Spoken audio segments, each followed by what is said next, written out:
Donc Bertrand Leclerc, dans L'amour est une langue étrangère, c'est ça, Bertrand? L'amour, langue étrangère. Pardon, je pense qu'il y a pas mal de choses qui vont se recouper avec des choses qui étaient dites ce matin. Maintenant, si j'avais entendu ce qui a été dit ce matin, je l'aurais sans doute formulé autrement. Mais puisque le texte est écrit, je vous le dis. Puisqu'à défaut de savoir parler l'amour, nous parlons d'amour aujourd'hui, et en guise de prélude, je vais entamer mon intervention par la lecture d'un texte de 3 pages que j'avais écrit pour servir d'épilogue à un roman paru en 2002, texte que j'avais in fine décidé de retirer du manuscrit et qui est donc resté inédit. Je précise que le roman est paru sous le titre La main du scribe, mais que son manuscrit s'est longtemps intitulé L'amour, langue étrangère, titre de mon intervention aujourd'hui. Je précise encore que venant clore un roman, le texte que je vais vous lire était pris dans la trame narrative qui le précédait, cette dernière jouant de l'attente d'un enfant à naître. Enfin, la date de parution, 2002, explique que vous entendrez à la fin des références à l'actualité littéraire de l'époque, dominée par le succès de Michel Houellebecq. Mais je vous dis. Toutes les histoires sont des histoires d'amour, dit-on. Et même dans Une ville en guerre, c'est ce qu'il raconte, Robert McLean Wilson. Il en fait sa première phrase, la toute première de son fabuleux roman Eureka Street, parce que rien ne lui semble plus important à préserver dans Belfast en guerre quand la haine et la mort caracolent. Apprendre à raconter. Toutes les histoires sont des histoires d'amour, dit-il, première phrase, béaba. Et pourtant, l'amour n'a pas d'histoire. L'amour n'est pas une histoire, l'amour est un état.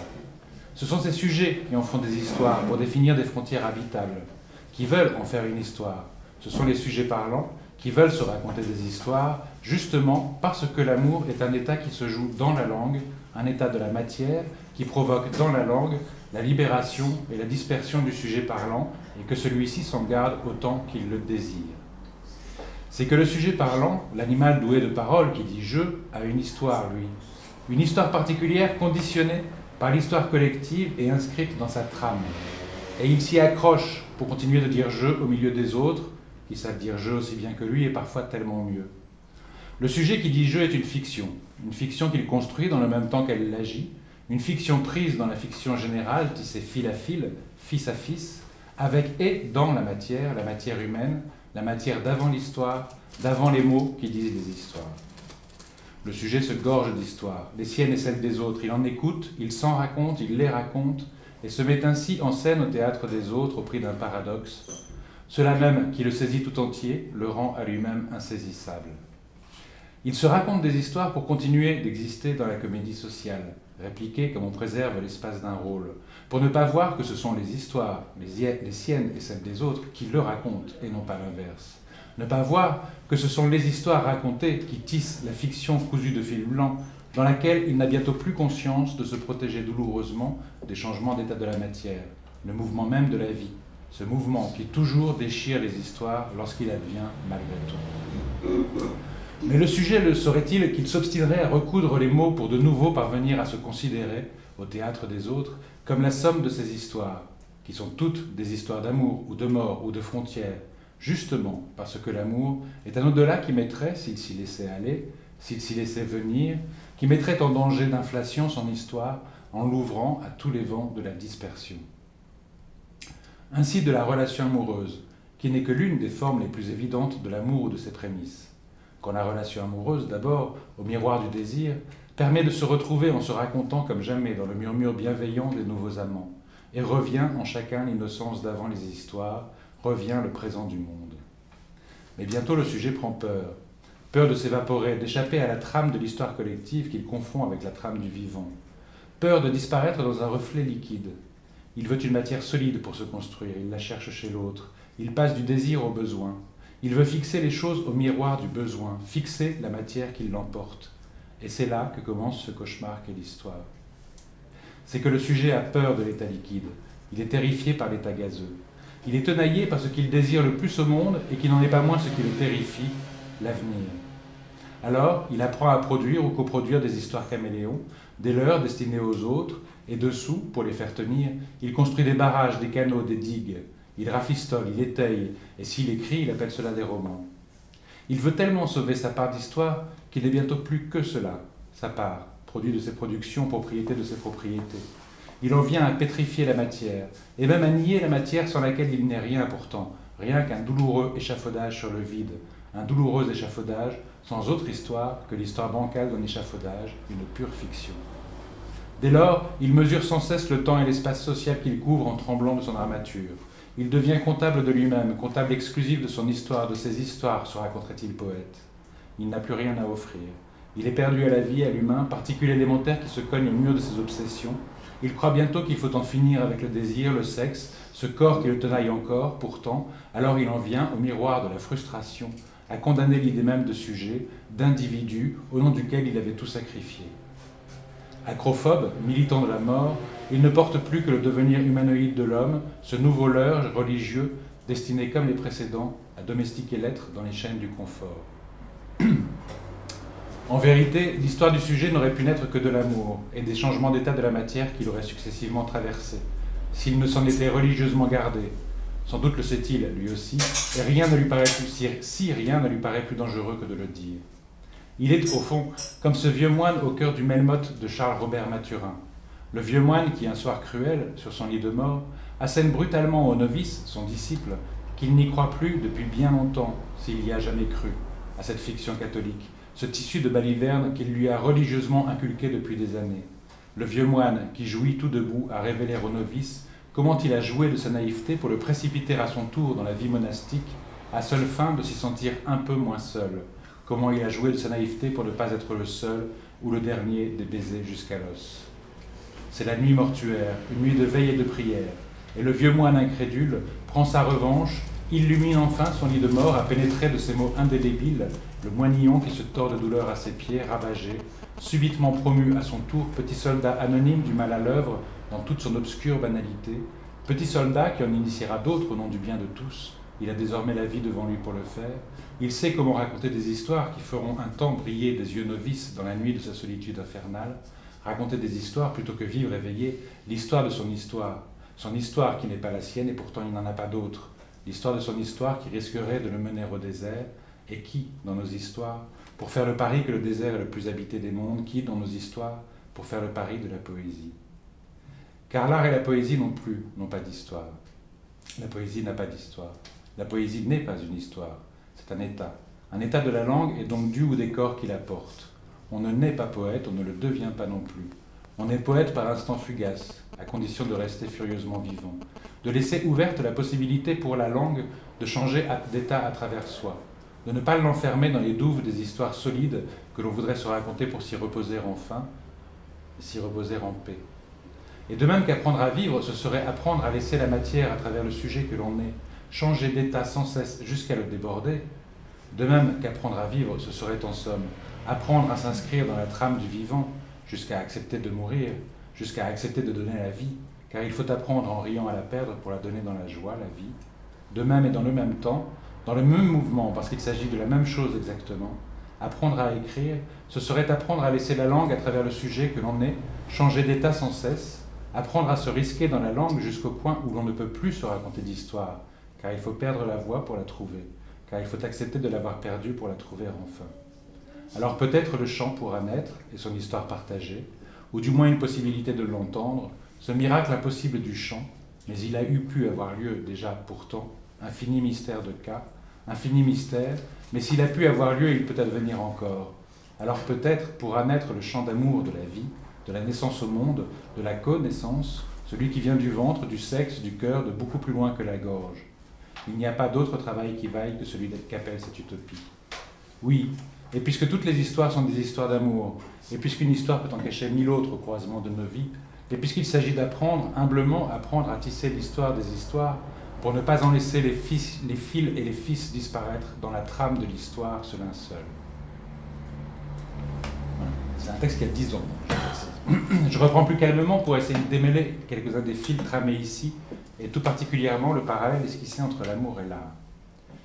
L'expression « l'amour langue étrangère » ayant elle-même toute une histoire, je vais la prendre au pied de la lettre. L'amour langue étrangère, cela signifie d'abord que l'amour, pour entraîner corps et âme, est une affaire de langue, qu'il se joue dans la langue, nulle part ailleurs.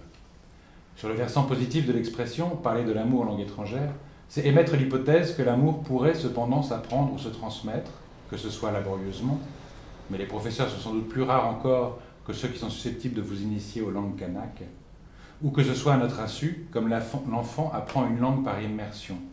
Mais encore faudrait-il qu'il ait la chance plus qu'improbable de vivre en terre d'amour, quand l'amour n'est la langue maternelle de personne. C'est en tout cas émettre l'hypothèse que l'on pourrait viser à cet apprentissage pour enfin, non plus parler d'amour, mais parler l'amour, serait-ce par instant, et peut-être même parvenir à en traduire quelque chose pour le transmettre dans la langue usuelle. Sans négliger ici le lot de malentendus, de contresens, de faux amis, d'interprétations abusives, de difficultés qui peuvent faire de la traduction une trahison, de la poésie une ineptie. Sur un versant moins positif, cela signifie également, et je vais y insister quelques instants, que l'amour ne nous est pas donné comme une langue maternelle. Encore faut-il préciser ce qu'on le nomme ainsi. L'expression langue maternelle, apparue selon le Robert au XIVe siècle, ne désigne pas la langue de la mère, transmise par la mère, comme on le pense spontanément, mais, je cite le dictionnaire, la première langue qu'a parlé un enfant, souvent celle de la mère.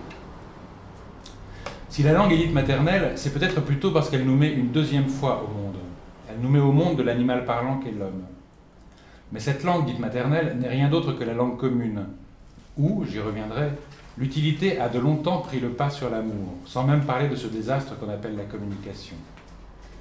Dans l'usage courant, et jusque dans l'univers familial, nous savons tous à quel point sont miraculeux ces moments où les mots s'échangent à la façon des très anciens talismans qu'ils sont aussi, plutôt que d'être jetés comme pierrailles à la face les uns des autres.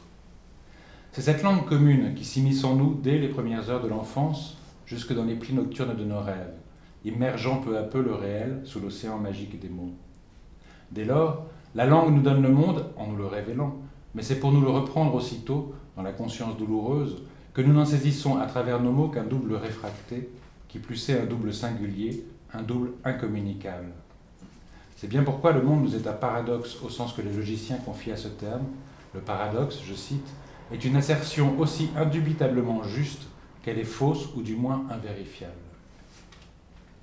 J'appuie mon propos d'un détour par la poétique de la rêverie de Gaston Bachelard, je cite.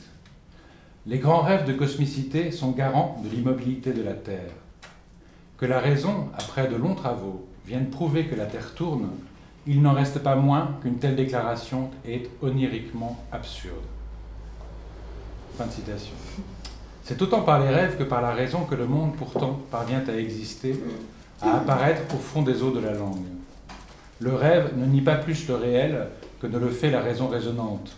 Il est de l'ordre d'un autrement de l'impossible appréhension du monde. Le rêve ne nie pas plus la matière, dans laquelle il puise au contraire la force concrète de ces images, que le concept philosophique ou la raison scientifique lorsqu'elle nous prouve l'invérifiable et par exemple que la Terre tourne. Ce n'est pas du réel, mais de la réalité commune, de la doxa en vigueur dont le rêve fait abstraction. Le geste de création obéit à une logique semblable. C'est justement en ce qu'il déréalise le monde, c'est-à-dire en ce qu'il défaufile la trame des représentations communes, des images et des mots communément admis comme réalité, que le rêve, comme la poésie, ouvre des accès potentiels au surgissement du réel, à la matière, à l'être au monde. C'est à trouer un instant la réalité que le geste artistique peut faire surgir du réel, peut rendre au monde matériel. Au passage, ce n'est pas le moins douloureux des paradoxes du geste de création. Ce dernier revitalise et renforce la réalité commune qu'il veut trouer, puisqu'en la trouant, il crée une nouvelle représentation qui vient s'ajouter à toutes les autres dans la trame de la réalité. Le réel, un instant tout proche, n'a jamais été aussi loin. Voilà une éprouvante réalité de la pratique artistique, quelle qu'elle soit. Je pense que l'on peut transposer cela à une réflexion sur l'amour, ses puissances envoûtantes et le désert où il peut nous laisser d'un instant à l'autre. Si j'en suis passé par là, c'est en effet que le geste artistique, écrire, lire aussi bien, puisque la lecture elle-même est un geste artistique évidemment, a rapport à l'amour et partage avec lui cette capacité nécessaire et vitale à nous rendre au monde, au présent du monde, au présent qu'est le monde, à nous rendre au sentiment toujours fugace, si rare et si précieux, d'y être enfin vraiment au monde, de s'y éprouver dans l'entièreté de l'être, corps et âme. Je vais poursuivre quelques instants ce parallèle dont je pourrais formuler ainsi le substrat. Nous vivons à l'ombre de la langue commune. Gilles Deleuze employait d'ailleurs l'image de l'ombrelle pour signifier une conviction très proche, je le cite. « Les hommes ne cessent de fabriquer une ombrelle qui les abrite, sur le dessous de laquelle ils tracent un firmament et écrivent leurs conventions, leurs opinions. Mais le poète, l'artiste, pratique une fente dans l'ombrelle. Il déchire même le firmament pour faire passer un peu de chaos libre et venteux et cadrer dans une brusque lumière une vision qui apparaît à travers la fente. Prime vert de Wordsworth, ou pomme de Cézanne, silhouette de Macbeth ou d'Achab. Alors suivent la foule des imitateurs qui ravaudent l'ombrelle avec une pièce qui ressemble vaguement à la vision, et la foule des glossateurs qui remplissent la fente avec des opinions, communications. Il faudra toujours d'autres artistes pour faire d'autres fentes, opérer les destructions nécessaires, peut-être de plus en plus grandes, et redonner ainsi à leurs prédécesseurs l'incommunicable nouveauté qu'on ne savait plus voir. Fin de citation. C'est là une perception du geste artistique que beaucoup d'artistes ont partagée, qu'on retrouve par exemple dès le Contre Sainte-Beuve de Marcel Proust, dont je vais faire une citation relativement longue en 2 temps pour retrouver la notion de langue étrangère dans l'un de ses contextes de départ. Je cite : « Qu'importe qu'on nous dise, vous perdez à cela votre habileté. Ce que nous faisons, c'est remonter à la vie, c'est briser de toutes nos forces la glace de l'habitude et du raisonnement qui se prend immédiatement sur la réalité et fait que nous ne la voyons jamais, c'est retrouver la mer libre. Pourquoi cette coïncidence entre 2 impressions nous rend-elle à la réalité ? Peut-être parce qu'elle ressuscite avec ce qu'elle omet, tandis que si nous raisonnons, si nous cherchons à nous rappeler, nous ajoutons ou nous retirons. Les beaux livres sont écrits dans une sorte de langue étrangère. Sous chaque mot, chacun de nous met son sens, ou du moins son image, qui est souvent un contresens. Mais dans les beaux livres, tous les contresens qu'on fait sont beaux. » Fin de citation. Vous allez me dire peut-être qu'en amour, tous les contresens ne sont pas beaux. Mais après tout, je n'en suis pas si certain. Dans une belle histoire d'amour, comme dans un beau livre, tous les contresens qu'on fait sont beaux. Dans une histoire d'amour fallacieuse, comme dans un livre médiocre, ils peuvent être blessants, comme des larmes rouillées. Je reprends. Tous les contresens sont beaux parce qu'aussi incompréhensibles qu'ils soient voués à demeurer, cette langue étrangère dont parle Proust est la clé de l'éveil, de l'ouvert, comme l'amour, langue étrangère lui aussi. Je m'autorise encore, comme autant de pierres sur mon chemin, quelques citations avant de retrouver le fil de mon propos. La première, qui m'est particulièrement précieuse ici, est extraite des Boutiques de Cannelle de Bruno Schulz. Je cite : « L'essentiel de la réalité est le sens. Ce qui n'est pas nommé n'existe pas pour nous. Nommer une chose équivaut à l'englober dans un sens universel. Un mot isolé, pièce de mosaïque, est un produit récent, résultat déjà de la technique. Le mot primitif était divagation tournant autour du sens de la lumière. Il était un grand tout universel. Dans son acception courante, le mot n'est plus aujourd'hui qu'un fragment, un rudiment d'une ancienne et intégrale mythologie. Cet organisme complexe a été déchiré en vocables séparés, en syllabes, en discours quotidiens. Utilisé sous cette forme nouvelle, il est devenu un instrument de communication. La vie, le développement du verbe, ont été poussés sur le chemin utilitaire, soumis à des règles étrangères. Mais dès que les exigences de la pratique se relâchent, dès que le mot libéré de la contrainte est laissé à lui-même et rétabli dans ses propres lois, il se produit en lui une régression. Il tente alors à se compléter, à retrouver ses liens anciens, son sens, son état primordial dans la patrie originelle des mots, et c'est alors que naît la poésie. Soumis à des règles étrangères, comme vous l'avez entendu, et je le note au passage parce que l'hypothèse dès lors serait qu'à l'origine ce n'est pas l'amour, en fait, qui aurait été la langue étrangère, mais celle qu'on nous inculque dès l'enfance par l'usage commun de la parole, cette langue utilitaire qui s'est substituée à une langue de l'amour mythologique. Prolongeant ce récit des origines du verbe que propose Schulz, je pourrais dire « L'amour ne serait devenu langue étrangère que du fait que la parole commune a été soumise à des règles étrangères, à la langue, au nom du chemin utilitaire qu'on lui impose. » Je ferme cette parenthèse, je reprends en rebondissant sur la fin de la citation. C'est alors que naît la poésie. On pourrait croiser 1000 citations sur ce point. J'en choisis une de Gaston Bachelard encore, parce qu'il a beaucoup travaillé la question de la verticalité de l'instant poétique. Je cite : « La poésie est une métaphysique instantanée. En un court poème, elle doit donner une vision de l'univers et le secret d'une âme, un être et des objets, tout à la fois. Si elle suit simplement le temps de la vie, elle est moins que la vie. Elle ne peut être plus que la vie qu'en immobilisant la vie, qu'en vivant sur place la dialectique des joies et des peines. Elle est alors le principe d'une simultanéité essentielle où l'être le plus dispersé, le plus désuni conquiert son unité. Son unité, et sans craindre la connotation sexuelle, sans craindre de mêler le haut et le bas, son entièreté. Je reprends. Ce qu'ont en commun le geste artistique et l'amour, c'est cette verticalité de la présence au monde, dans l'immédiateté du monde. Cette verticalité qui échappe à l'horizontalité du temps socialisé, domestiqué, celui des sonneries d'école et des sirènes d'usine. Du côté de l'amour, on retrouve cette verticalité dans le « pour toujours » des jeunes amants. Ce pour toujours qui semble jaillir mystérieusement du fin fond de l'être, exigeant d'être délivré dans la plus grande sincérité, et qui est profondément vrai à cet instant, qui est la vérité même, parce qu'à l'instant où il s'affirme, ce toujours se mesure en hauteur, pas en longueur. Sa mesure n'est pas horizontale, mais verticale. Ce pour toujours des amants éternels est grand comme le ciel, pas du tout long comme une voie de chemin de fer, destiné à se perdre dans un horizon indéterminé, sur le chemin d'un avenir conjugal ou utilitaire. C'est bien pour ça que ce pour toujours, on ne l'oubliera jamais. Du côté de l'art, la verticalité s'exprime aussi bien dans l'épiphanie de Joyce que dans le temps retrouvé de Proust, dont la quête, vous vous en souvenez, commence par la joie inattendue et inexpliquée que peut provoquer une chose aussi anodine qu'une madeleine trempée dans le thé. Avant de sauter au temps retrouvé, je puise dans Du côté de chez Swann un court extrait de cette scène de la madeleine, où vous entendrez de multiples échos à ce qui vient d'être dit, et le parallèle avec l'amour, dont je crois bien qu'il est, à cet instant du texte, le seul référent possible. Je cite. « Un plaisir délicieux m'avait envahi, isolé, sans la notion de sa cause. Il m'avait aussitôt rendu les vicissitudes de la vie indifférente, ses désastres inoffensifs, sa brièveté illusoire, de la même façon qu'opère l'amour, en me remplissant d'une essence précieuse. Ou plutôt, cette essence n'était pas en moi, elle était moi. J'avais cessé de me sentir médiocre, contingent, mortel.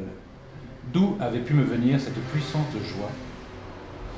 Quelques milliers de pages plus loin, dans le temps retrouvé donc, cette puissante joie se trouve enfin élucidée, à l'issue d'une longue reconquête de la langue étrangère, si précieuse qu'est tout entière la recherche. Je cite. « Comme au moment où je goûtais la madeleine, toute inquiétude sur l'avenir, tout doute intellectuel était dissipé. Ce qui m'assaillait tout à l'heure au sujet de la réalité de mes dons littéraires, et même de la réalité de la littérature, se trouvait levé comme par enchantement. » Proust poursuit en expliquant qu'une seule minute affranchie de l'ordre du temps peut recréer en nous, je cite, « l'homme affranchi de l'ordre du temps, délivrant une joie pareille à une certitude et suffisante, sans autre preuve, à me rendre la mort indifférente. » La question pourrait être, qu'est-ce qui se produit exactement à cet instant du pour toujours amoureux ou de l'épiphanie artistique, cet instant qui libère l'être de toutes ses chaînes, fort comme la mort, fort la mort? La question de l'amour s'invite ici en majesté. En majesté parce qu'il s'agit plus tant de l'amour au sens commun du terme que de l'amour au sens mystique du terme, ce qui ne nécessite en rien d'abandonner une approche matérialiste. Il s'agit de la soif inextinguible et de la capacité d'amour qui sont celles de l'animal parlant qu'est l'homme. J'en approche en deux temps. En 2005, j'ai publié un petit livre intitulé « Le bonheur d'avoir une âme ». Je voulais me réapproprier ce terme d'âme jeté avec l'eau du bain religieux et qui nous fait cruellement défaut. Pour ce faire, je suis parti d'une part de la définition immanente qu'en propose Spinoza, l'âme est l'idée du corps, et d'autre part d'une phrase qui m'a suffisamment trotté dans la tête pour que je me sente tenu de l'élucider. L'âme est, en moi, le résidu du langage. Aux dernières pages du livre, j'en suis venu à interroger ce moment miraculeux de coïncidence de soi avec soi, ou plus exactement de la multitude des soi avec soi, que peut provoquer le cercle magique dans l'amour de l'érotisme amoureux. Une réconciliation via l'autre du corps et de l'esprit de chacun, quand le corps de l'un se réalise dans l'esprit de l'autre et vice-versa, chacun donnant au corps de l'autre l'existence qu'il réclame dans son esprit obsédé par lui. Si l'âme est bien l'idée du corps, alors ce moment d'amour est un moment où l'on atteint réellement au commerce des âmes. Toujours est-il que j'en passais une fois de plus par ce moment fascinant et merveilleux où dans l'amour, la parole se libère de toutes les entraves. Ce moment qui est aussi celui où les jeunes amants intarissables se racontent leurs histoires personnelles avec lesquelles nécessairement ils se trouvent à cet instant réconciliés, quelque douleur que ces histoires aient engendrées, puisqu'ils sont là, face à face, corps à corps, dans la lumière de l'amour, et que tout fut bien qui aura mené à cet instant parfait. J'enchaînais cependant sur la désastreuse dépendance qui naît de l'amour comme d'une drogue merveilleuse. Désastreux et ravageur état de dépendance qui entraîne bientôt l'un à vouloir river l'autre dans l'idéal de cet instant, qui entraîne à attacher et s'attacher dans des liens de plus en plus rigides, jusqu'à entraver, rigidifier le cercle magique lui-même. Vous reconnaîtrez là, sans doute, la problématique du texte avec lequel j'ai ouvert cette intervention. Si je terminais sur l'utopie artistique, rappelant cette merveilleuse citation de Baudelaire, celui qui le premier voulut creuser le ciel, et qui disait « Le vrai héros s'amuse tout seul », parce que celui-là qui y parviendrait pourrait vraiment commencer à jouer avec les autres, je crois qu'il me manquait alors une donnée, la plus précieuse, qui est celle qui permet précisément de relier réellement ces deux problématiques a priori distinctes, mais dont instinctivement nous connaissons la proximité, l'amour d'une part, la quête artistique d'autre part. Dans un livre plus récent, puisqu'il est paru à l'automne dernier, intitulé « Dans les rouleaux du temps », j'ai voulu faire une expérience assez singulière. Relire dans la continuité les livres qui, depuis l'adolescence, m'ont le plus fortement marqué.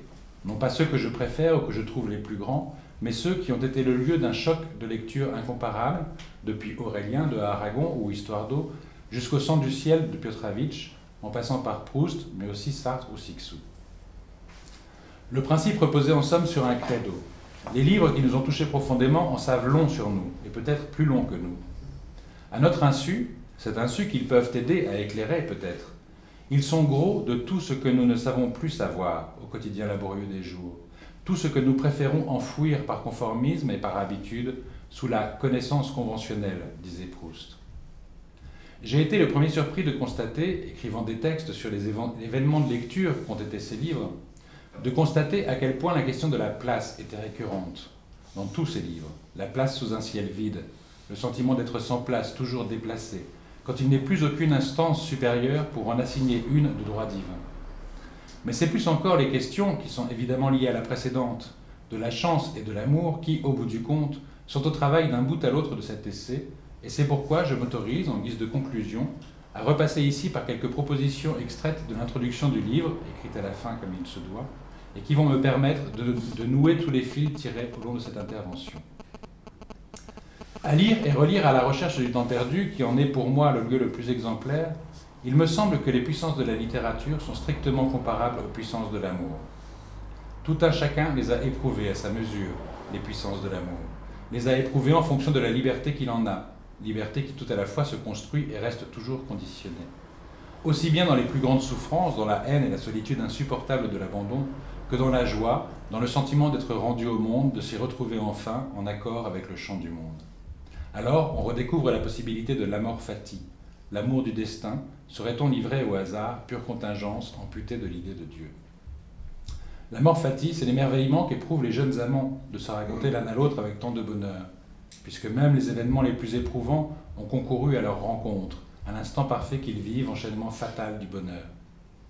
L'amour a la puissance de nous ouvrir à la chance qu'est la vie. Oh oui, je cite, de l'enfant qui est innocence et oublie, un recommencement, un jeu, une roue roulant d'elle-même, un premier mouvement, un oui sacré, Nietzsche.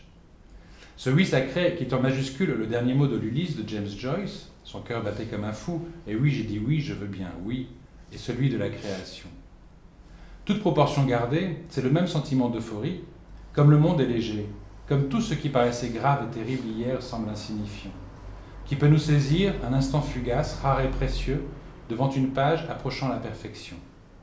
Que ce sentiment de perfection soit réel ou illusoire aura des conséquences ultérieurement, mais peu importe en cet instant bref, celui que met l'encre à sécher, c'est non seulement la page, mais tout ce qui y aura entraîné, qui s'en trouve à nouveau tout entier comme il fallait que ce fût. Cet instant est fugace, insaisissable. Il ouvre aussi à la souffrance de son contre-coup. Mais bah, une minute où on touche le ciel qui fuit après, en revanche, ce rêve entrevu est quelque chose de plus puissant que toute matière, écrivait Paul Gauguin, l'homme qui affirmait à la fin de sa vie avoir voulu vouloir. Alors évidemment, ce qui est extraordinaire dans l'histoire de Gauguin, ce n'est pas qu'il ait éprouvé parfois l'illusion de toucher le ciel. Ce qui est extraordinaire, c'est qu'effectivement il soit parvenu à nous en restituer la sensation. Reste que c'est à vouloir toucher le ciel, à vouloir obstinément en maintenir la possibilité dans la vie qu'il y est parvenu. Le sentiment d'euphorie dont je parle, de toute façon, n'est jamais pérenne. Il n'appartient à personne, il ne relève d'aucun savoir. Tout est toujours à refaire sur le chemin de connaissance qui y mène, dont, à la recherche du temps perdu, témoigne comme aucun autre livre. C'est en effet du même mouvement que Marcel Proust a décrit les souffrances du désamour et qu'il a restitué le moment où la littérature peut nous déserter, nous abandonner. C'est sa possibilité même alors qui nous semble subitement inaccessible. Ces pages sur le désamour littéraire, au cœur du temps retrouvé, sont peut-être les plus extraordinaires de la recherche. C'est précisément au moment où le narrateur, entérinant sa défaite, se décide à renoncer à la littérature et donc à retourner dans le monde, que la littérature fait puissamment retour pour s'emparer de lui et le saisir tout debout dans la cour des Guermantes. C'est la fin du voyage, ce moment où la littérature l'emporte, au prétexte du petit pavé disjoint qui a déstabilisé le narrateur et ranimé sa mémoire involontaire. C'est le moment où s'initie l'écriture du livre dont on est en train de terminer la lecture. C'est en somme l'instant où, dans cette odyssée d'un amour longtemps empêché, surgit enfin une preuve d'amour. Et j'emploie l'expression au sens où il n'y a pas d'amour, il n'y a que des preuves d'amour. Ces pages du temps retrouvé sont en elles-mêmes une preuve d'amour. Mais dire cela n'est pas suffisant pour en qualifier la beauté. Cette preuve d'amour, ce n'est pas le narrateur qui la donne, avec toute l'ambivalence que l'on peut éprouver à prétendre donner une preuve d'amour. Cette preuve d'amour, le narrateur la reçoit au contraire. C'est la littérature elle-même qui la donne, et qui peut la donner d'être enfin libérée du carcan idéal que jusqu'alors le narrateur lui a imposé. Il n'est nul besoin de prêter à la littérature un caractère surnaturel pour l'admettre. Cette preuve d'amour, seul le narrateur, à cet instant, pouvait la provoquer et la créer après avoir construit les conditions de son surgissement dans son existence. Mais seule la littérature elle-même, et donc seule la littérature en personne, pouvait la lui donner. Et c'est toute l'alchimie de l'échange qu'est la littérature. Au moment où je lis cette preuve d'amour, c'est moi, lecteur, qui la reçois, de la littérature en personne, dans ma vie. Et aussitôt le plomb quotidien retrouve l'éclat de l'or. Lisant, écrivant, ai-je jamais cherché autre chose que ce que j'appelle ici des preuves d'amour. D'amour, c'est-à-dire de vie, d'envie de vie, dans un univers mortifère qui en nie la réalité, lui préférant la communication et l'utilitaire, sonnant et trébuchant. Bref, voilà une conclusion possible. L'amour, langue étrangère, l'amour n'est pas une langue morte. Il semble bien que certains le parlent, l'amour, par instants fugaces qui rendent le monde habitable. C'est une langue rare et le plus souvent insaisissable.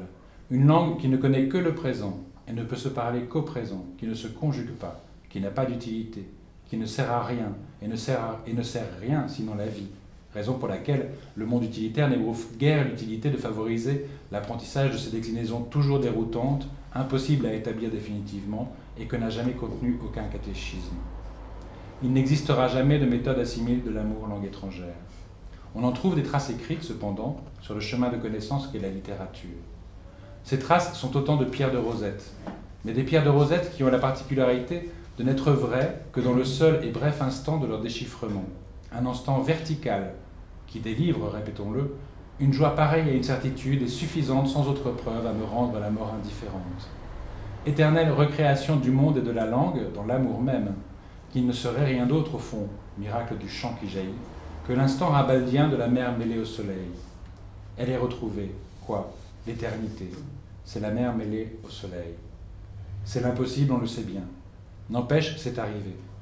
C'est l'alchimie du verbe, puisque c'est là le titre de ce poème dans sa version d'une saison en enfer. Poème qui se poursuit ainsi, au risque du champ infini, de l'ouverture la plus grande, de la dispersion du sujet parlant. Je devins un opéra fabuleux, je vis que tous les êtres ont une fatalité de bonheur. Une fatalité de bonheur dans l'ouverture à la chance qui est la vie au présent insaisissable du monde, insaisissable sinon dans la fulgurance de l'amour même, l'amour de l'ignorance quant à l'avenir, la mort fati, qui jamais ne se conjuguera qu'au pur présent, éternellement recommencé, dans le risque d'y rester ouvert. Je vous remercie.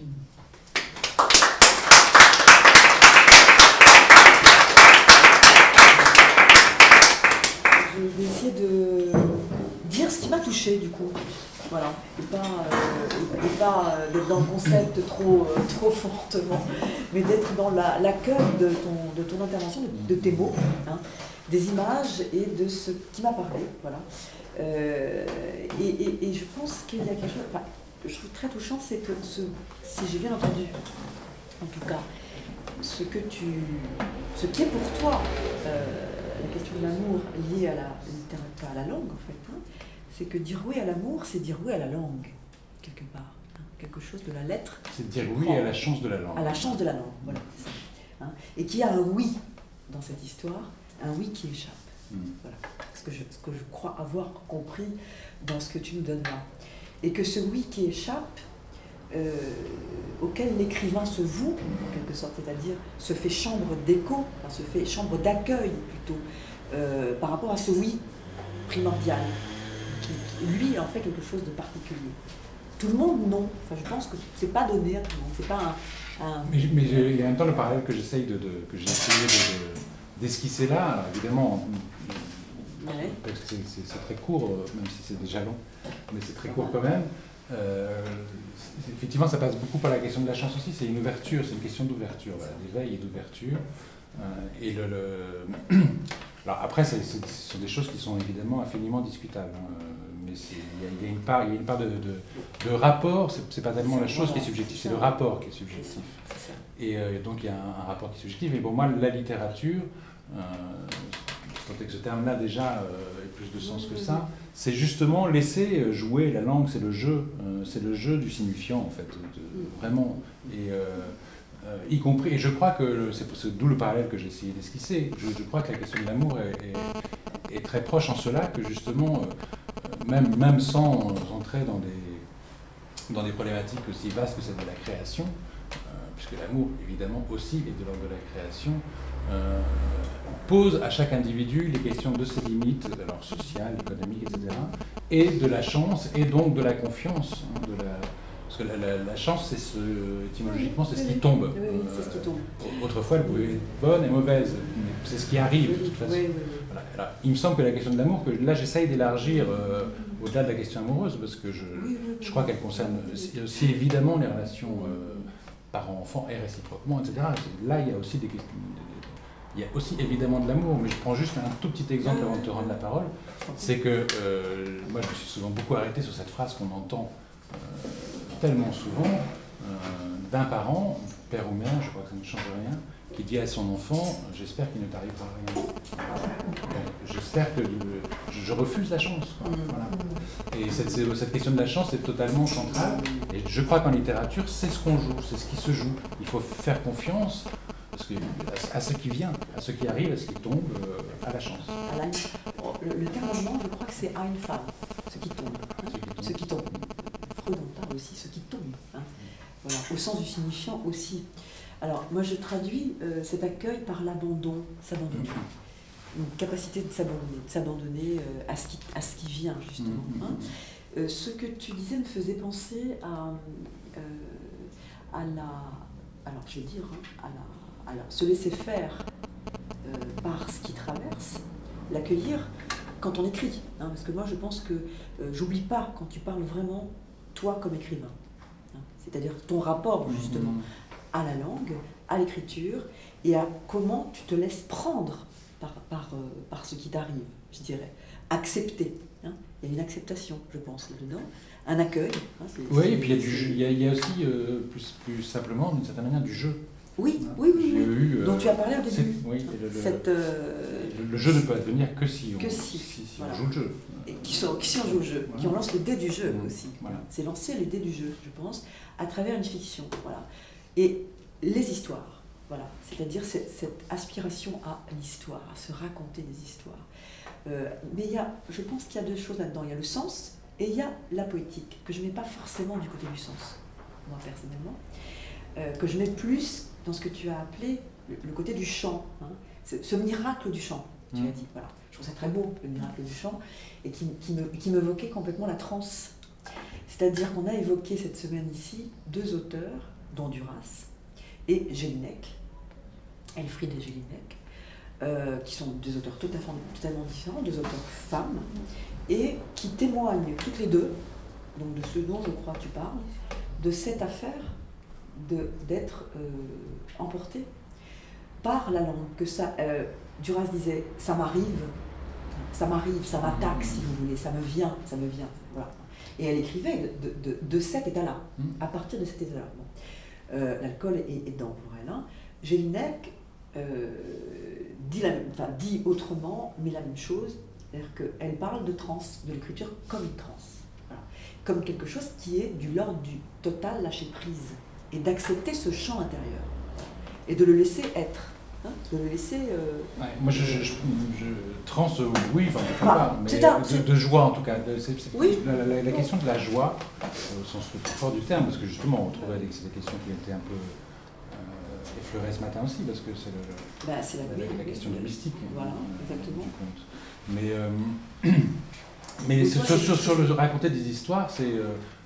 ce texte qui est déjà un peu ancien, qui venait clore un roman qui est paru volontairement inachevé, c'est aussi c'est une problématique. Il faut pour pouvoir laisser venir, à un moment je parle de l'histoire des histoires, c'est-à-dire comment est-ce qu'on, ce qui m'intéresse, c'est comment je fabrique mes histoires, alors il faut d'abord se débarrasser des histoires, je mets des guillemets, identitaires qu'on se construit, qu'on tisse sans cesse au miroir social, parce que sinon on ne peut pas faire ce que Marguerite Duras disait, c'est justement les laisser venir. On ne peut pas laisser venir, c'est beaucoup trop. Il faut d'abord apprendre à se défaire. Il faut d'abord apprendre à se défaire des histoires qui nous tiennent debout. Voilà, on se raconte tous tout le temps des histoires pour tenir debout. Bien.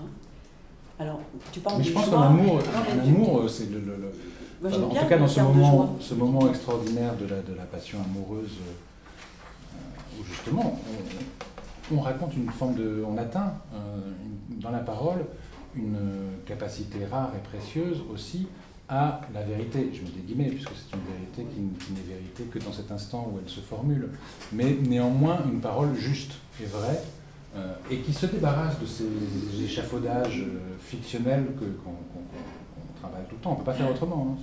Voilà. Mais il y a un pour toujours dans ce moment-là, comme tu dis. J'aime bien ton image de verticalité. Et une libération, s'affranchir des limites du temps, que tu as dit justement. Et tu as comparé ces deux états. C'est-à-dire qu'il y a une sorte, comme pour Proust d'ailleurs, que tout d'un coup il y a une possibilité d'existence et d'être à l'abri, d'être abrité par l'écriture justement, grâce à la recherche du temps perdu, où il y a un affranchissement des limites du temps, alors, comme l'état amoureux. C'est ça, ce moment amoureux, ce pour toujours qui prête à rire évidemment, qui a toujours prêté à rire, qui prêtera toujours à rire et qui existera toujours. Voilà, comme je disais tout à l'heure, ce pour toujours, effectivement, il n'est pas destiné à durer très longtemps, on sait très bien, mais on ne l'oubliera jamais. On ne l'oubliera jamais. Et l'homme affranchi de l'ordre du temps, qui est la leçon de la recherche, dans la lecture que j'en fais, une lecture d'autant plus éblouie que il n'y a pas de livre aussi aussi matérialiste que la recherche du temps perdu. Il n'y a absolument aucune référence religieuse d'aucune sorte.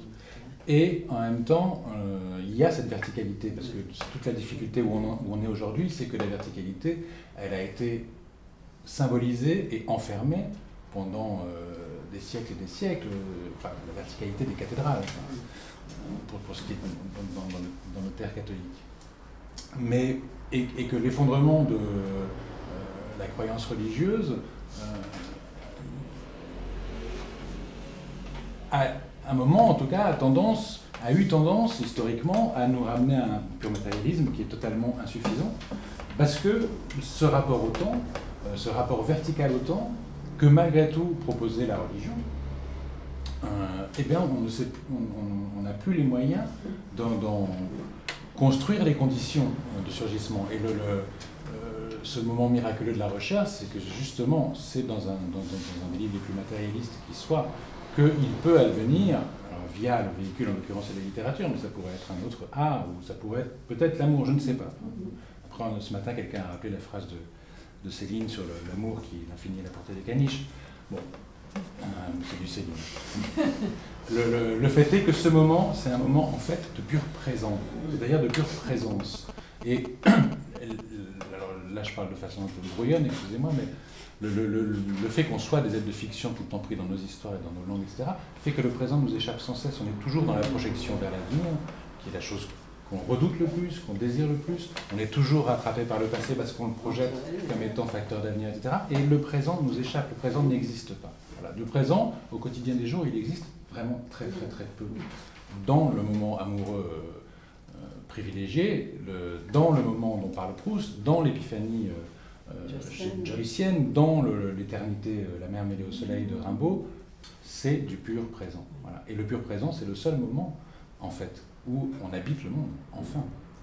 Alors après, il y a peut-être dans tout ça, puisque c'est dans été question ce matin, une lourde charge de mélancolie, c'est possible, mais il y a aussi une réalité, il y a aussi une vraie réalité, c'est que le monde nous échappe, qu'on n'y est pas vraiment, on n'y arrive pas. Mais est-ce que tu dirais que ce pur présent, justement, qui pour moi est d'un ordre, enfin c'est complètement indéfinissable, c'est-à-dire que c'est un miracle, c'est l'ordre du miracle, rejoint l'éternité? est aussi un instant Et d'éternité. retrouver quoi, l'éternité? Non, c'est pas que ça rejoint l'éternité, c'est que... C'est comme ce pour toujours, quand je dis qu'il est vertical, que son échelle de mesure n'est pas horizontale, la longueur du temps, le mariage, les années, machin, mais c'est une verticalité, c'est la verticalité de l'éternité. Et qu'on veille, et qu'on n'oubliera jamais, c'est-à-dire qu'on sait que ça existe. Voilà. On n'y a pas accès, l'accès c'est toujours l'accès est toujours accidentel. J'épouse d'ailleurs le dernier accès dans la cour des Guermantes où il manque se tordre le pied sur un pavé Malécaris, c'est un accident. Donc il n'y a pas de méthode, assimile de l'amour, ni de l'accès au présent. Mais l'amour est un vecteur d'accès au présent potentiellement, de la même manière que l'art, en général, pas seulement la littérature, mais l'art en est un. Donc à travers l'épiphanie, à travers ce moment où on est rendu au présent. Donc il y a un retour à quelque chose qui était déjà là, à ce pour toujours déjà là. Le présent, il est toujours déjà là, il nous échappe, mais il nous échappe parce qu'on parle aussi. Enfin ça c'est beaucoup plus compliqué, parce que la parole, c'est ce qui nous permet de réaliser. C'est-à-dire, j'emploie volontairement le sens, l'anglicisme de ce qui est magique de se faire réaliser, c'est-à-dire que ça prenne corps dans la réalité, que ce soit une réalité, que le monde soit une réalité. Bon, mais cette réalité, elle recouvre un réel qui, dès lors, n'est plus accessible. N'est plus accessible, sauf par instant fugace. Et le réel, lui, il ne connaît ni l'avenir ni le passé. Il est au présent. D'accord. Mais est-ce que, bon, je terminerai en disant que cet instant pur, de pur présent, n'a rien à voir justement, parce que dans le commun, en ce moment, on entend ça partout, hein, être présent, etc., grâce au yoga, à la méditation, à la conscience, être rendu au présent. Je tiens à distinguer justement ce que tu dis toi, hein, de ça. Mais c'est ce qui est très... Il y a, si tu veux, il y a une véritable... C'est peut-être là qu'il faut parler de langue étrangère. Voilà. Parce que s'il y a cette réconciliation, cette présence au monde, etc., il n'empêche que ça reste une langue étrangère. Oui, parce que c'est étranger. Alors, oui. C'est pour ça que la citation de choses, à lire comme ça, elle est peut-être un peu compliquée, parce qu'il est dans une mythologie de l'origine du verbe, mais elle est fascinante, parce que ce qu'il exprime là, c'est une vérité qu'on peut éprouver tous les jours, et ces dernières décennies encore plus que jamais, avec le triomphe des techniques de communication qui ne cessent de travailler la langue. Notre rapport à la langue, notre rapport au monde est conditionné aussi par ce glissement toujours accentué de la langue dans l'utilitaire et la communication. Et si l'amour est à ce point une langue étrangère, c'est aussi justement parce que l'usage commun de la langue s'en éloigne de plus en plus tout le temps. L'usage médiatique, publicitaire, etc., toujours au nom de la question de l'avenir est sans doute la question la plus importante pour moi en ce moment, cette question y compris dans la dimension de la prophétie, etc., ce sont des questions qui sont très présentes, mais la langue est de plus en plus utilitaire. Voilà. Alors là, malgré tout, la religion, quelle qu'elle soit, et en particulier les religions monothéistes, et en particulier le verbe, cette notion du verbe, c'était justement... c'est toute la grosse difficulté, tu fais très bien de parler de yoga ou de toutes ces choses qui gravitent à la secte, etc., qui sont justement, qui sont aussi le signe d'ailleurs de la misère spirituelle des temps d'aujourd'hui, et donc il est extrêmement facile de loger dans cette misère spirituelle des appels de ce type-là, ça fonctionne. Il n'en reste pas moins qu'on est vraiment dans une misère spirituelle, et que encore une fois, ce temps, ce rapport au temps, à une présence, comme quand on dit de quelqu'un qu'il a une présence d'ailleurs, cette présence-là est quelque chose dont on souffre infiniment d'être privé. Un mot encore, Bertrand, à propos justement du travail de Proust, qui n'est pas du côté du religieux et qui pourtant est vertical. Hein, moi, ça m'intéresse beaucoup cette dimension-là. C'est-à-dire qu'il semblerait que dans cette idée-là, il y ait une solution, enfin une possibilité du côté d'une spiritualité qui ne soit pas du côté religieux, justement. Hein. Et ça m'intéresse, tu pourrais en dire un peu plus là-dessus? Enfin, tu vois, la question que je me pose, c'est-à-dire, c'est qu'est-ce qui assoit? Parce que dans la tête me venait le terme de métaphore. Alors, tu vois, c'est quelque chose qui vient du haut. C'est-à-dire quelque chose qui t'ancre verticalement, dans une verticalité, et qui ne soit pas du côté du glissement métonymique, de la langue telle que tu l'as décrit dans son ravalement, parce que j'estime que la langue utilitaire, on est du côté du ravalement, voilà, et on n'est plus du tout du côté de la langue, dans l'Einfall, de quelque chose qui vient du lourd, mais qui ne soit pas pourtant du côté du religieux. C'est ça qui m'interroge. Quelle est ton idée là-dessus? Là, comme ça, à brûle pour point, c'est un peu difficile, mais même dans l'usage commun et courant, il y a quelque chose qui se dit très aisément de ça. C'est quand on parle par exemple de langue de bois, on parle de la langue des bois des politiques. Parlant de cette langue de bois des politiques, on ignore souvent, la plupart du temps, que le bois excède largement la scène politique et que la langue telle qu'elle est pratiquée en règle générale, par nous tous, est souvent prise dans des formes qui préexistent et qui... oui, d'accord, qui sont déjà programmées. Qui font que le sens commun, le bon sens, la doxa, au sens dans laquelle celui qui croit échapper à la doxa est le plus toxique de tous les individus. Donc pour moi, c'est la question de la poésie. Alors, de l'art en règle générale, de toute façon, je pense que comme l'amour, l'art a toujours rapport à la langue, quel que soit l'art qu'on pratique.